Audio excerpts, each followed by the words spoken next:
and I'll pay you extra to service that note. So maybe I give them an extra point. So they're cash flowing just by holding on to the debt, right? But I'm not assuming, I don't know if I even put assuming in here. No. So the third one would have been an assumable debt where I'm actually assuming their loan, right? I don't really want to do that. I don't want to assume your loan. I want you to keep your loan. And once again, I'm kind of free in this deal. So a lot of this, the latter is really about how much risk you tolerate as the deal goes through. The more you engage in having to take, interest payments and things of that, the more you're on the hook for it. And that's why the SBA was last, because, like I said, they'll take a kid from you if they want to, right? So leverage buyouts, we're taking the assets. So now we start getting into the assets and the debt of the business, where more than likely we're going to start paying the interest. A lot of these are non-recourse though, meaning you don't have to personally guarantee for them, right? A lot of people will offer you the option, asset-based lenders will offer you the option of a personal guarantee at one rate, a non-personal guarantee at another rate. It'd be higher, obviously, but I would always take the one without a personal guarantee. Accounts receivables, that's basically, those are good for B2B businesses that give you terms on your business, right? So if I have a landscaping company and I do commercial landscaping, more than likely, they're gonna pay me a net 30 or something like that, where if I'm dealing with consumers is, I need my money cash on wood, right? It's funny because the accounts receivables, it's a great tool for leverage because, it's something called the age receivables report that you get, and it shows you the listing of your accounts receivables, and it shows you the terms for them and who's paying at what time. So if it's net 30, maybe 80% of the customers are paying net 30, maybe at net 30, at net 60, maybe another 15 are paying then, so they might be considered late if the terms are net 30. And then at net 90, maybe another 5, and that's pretty much bad to me. Once I get to 60, I'm getting kind of iffy. It's 61 days to 90, 91 days plus. Once I get to 91 days plus, I don't trust you. You ain't paying me my money. I'm gonna just pretty much look at that as a write-off, and that's not gonna be credited to the accounts receivables. So banks and other accounts receivables businesses typically underwrite at about 80%, right, of the value of accounts receivables. Some go as high as 90, I hear. Is that accurate, Dexter? You hear that? Accounts receivables? Do some go up to 90? I'm not sure. Oh, good. I got you. Good. I like it. No, see what it is I'm a specialized accountant in the film and TV business. You better talk about it. And you categorize me as a corporate accountant.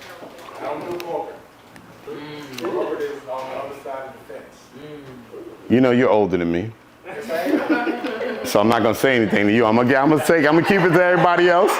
I'm gonna let that ride. You're absolutely right, Dexter. My apologies. You still have to follow the gap rules. Go ahead. I can take it. Merchant-backed loans, okay? So now your merchant-backed loans are basically just that, coming from your merchant services, right? So Amex is one of the biggest players in this space, but now you're seeing, Stripe, all these different people coming up, and you can actually get loans from them. But I think a lot of these are back-end things, like accounts receivables, you can do that simultaneous at closing. Merchant-backed loans, you probably have to own the business before you do that, but you can set it up simultaneously. So at closing, I got this loan set up, so I sign here, they pay there.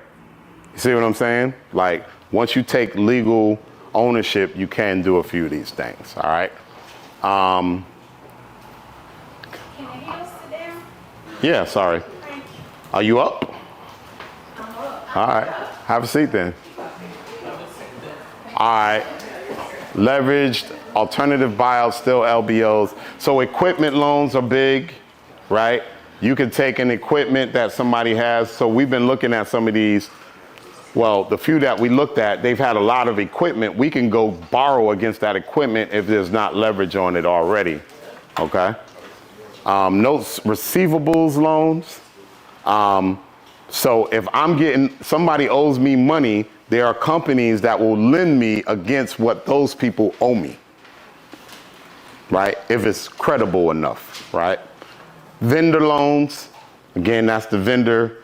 You didn't strong arm them to give you, to sell them equity, but they will maybe lend you some money, right? Especially if you're a good customer and they don't want to lose that business. Furniture, fixtures, and equipment loans, you know, obviously equipment kind of overlaps, but furnitures and fixtures, there are some people that'll liquidate that. It's probably somewhere like 40 to 50 cents on a dollar that they'll give you a loan to value on it. Creative financing, or like seller loans plus the wrap, we kind of covered that. The short-term asset financing, so it's a shorter term to just take over the asset. Credit card as a down payment, you know, all you funding folks, that's all y'all talk about is using business funding to do what you, here come Ken walking the room. That's right, that's right. So credit card as a down payment.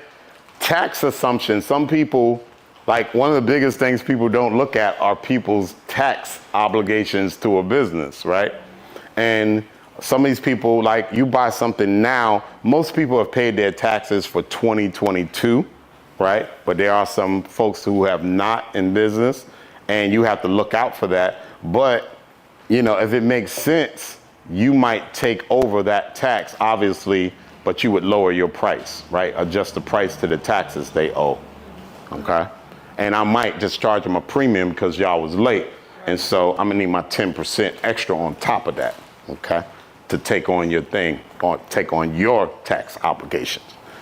Seller inventory consignment. So you got excess inventory, or the seller has inventory, you don't wanna put that on your books. You're asking them to hold that, and can they consign that while you sell? So when you take over the business, you basically pay it down as you sell, right? At that wholesale price, or at the price they got it, not at a retail price. So you get what I'm saying? You got $20,000 worth of inventory. It's almost like a carve out, but it's consigned. I still have access to it. And as people are buying it, I pay you in whatever period we discuss, maybe weekly, maybe monthly. I'm gonna pay you from all the sales that I made from your consigned items, just like a consignment store, right?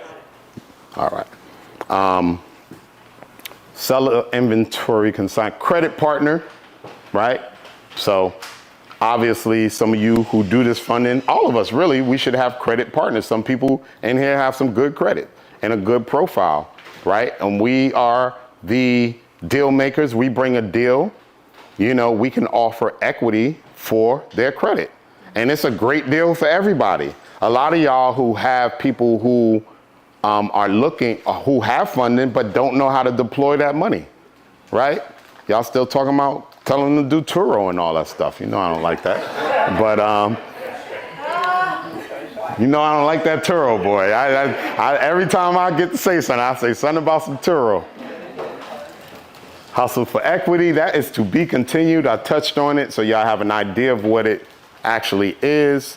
And then your PG loans, right?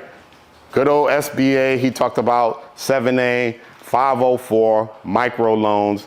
There are private lenders. There's also something called mezzanine funding, right? And those are typically a little higher though. They like to lend that 6 to 30 million, 6 to 50 million kind of gap. They're a different type of lender. That they can get a little gangster as well, right? You got to perform, otherwise they kind of taking what they need to take. But nonetheless, you know, if you're buying, again, remember, the larger the business is, typically the safer it's going to be because it has so many components to it. So, you know, sometimes I feel a little better with a larger business if I can pull that off, if I get my funding together. All right? And so that's that. So let's practice. All right? So everybody has a sheet, and I want y'all to break into teams. All right. I know I was supposed to be doing something with this whole visionary execution. Maybe I just lied to y'all and just wanted y'all to switch seats. Could be. I'm not going to say. We'll see how it goes at the end. But can we break into, let's see, 4, 8, 12, 14? Is that 14? I count that right? 12? Yeah, 16. All right. All right. 4 groups of 4. Yeah, y'all gonna have to figure it out. I don't know how I came up with it, but I think y'all can figure it out somehow. Just pull up a chair to some of those things back there. Y'all can work over there. Pull up a chair right there. Pull up that chair, Drake, Drizzle. You go sit over there with the ladies. Somebody move in the middle. Come on, Reggie. Yep, y'all got the round table here.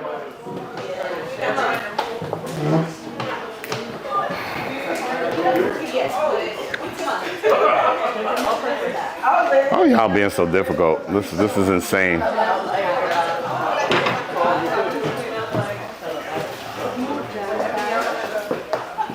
Somebody pull up right there. And then, Chaz, you come up right here. Oh, okay, sorry, yes. Where y'all going? Oh, all right. Take your sheets with you. Oh, see, hey, I only got one. You don't have that? Here. All right, so you got your sheets and you got your books, right? All right, so what y'all are gonna be doing is, so you got all these ways to formulate deals. Hold on one second. What's wrong? You ain't got something? What's?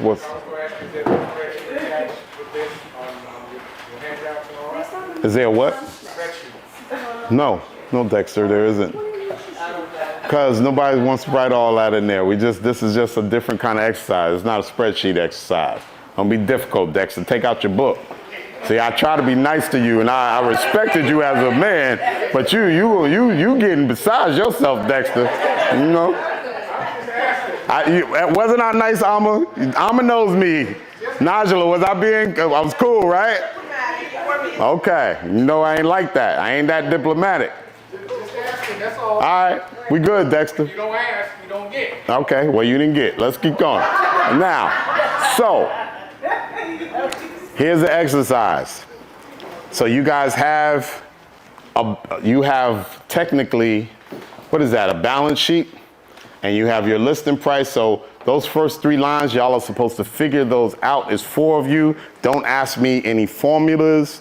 So I want you to figure out your net profits and your multiple and whatever else is on there. But then on a separate, in your books, you're gonna write down how you would stack this deal. How would you finance this deal based on the options that I gave you in that sheet? What would you do to actually stack this deal?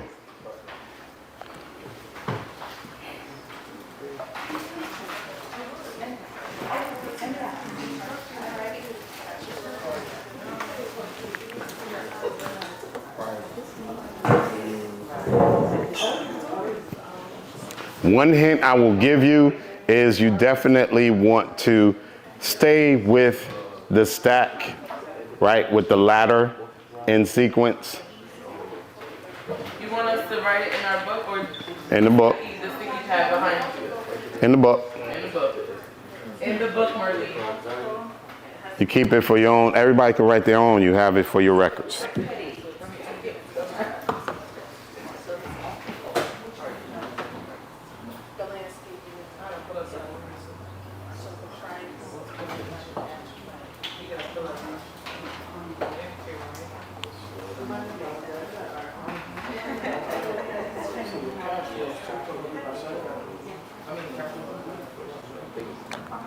So what we're not doing is worried about, this is you just going beyond the margin. I'm not thinking about debt service coverage ratio. I just want you to think about, it's an exercise for you to think about as many ways possible to finance a deal like this.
Don't look over here. Don't look over here.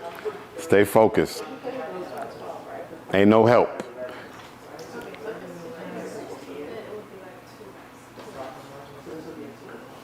Y'all working together or y'all working apart? Y'all look like you're working apart. Okay. Uh-huh.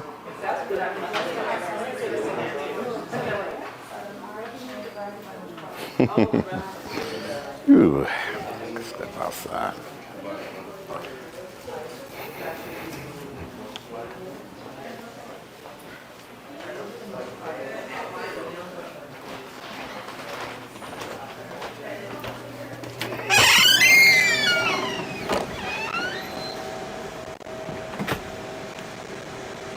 Shit, what the fuck is that?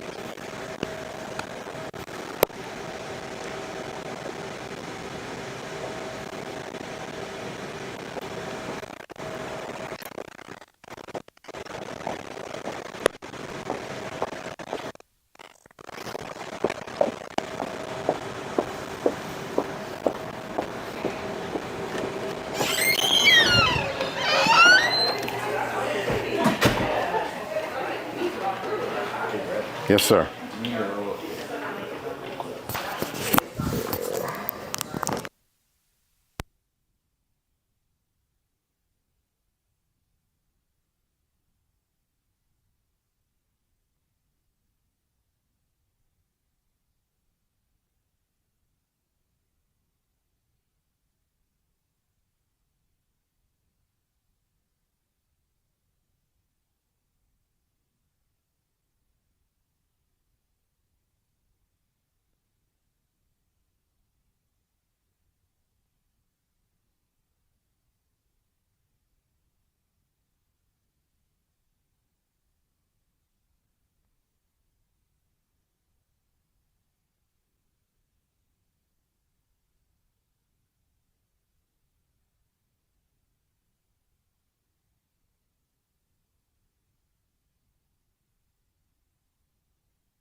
let's rephrase that.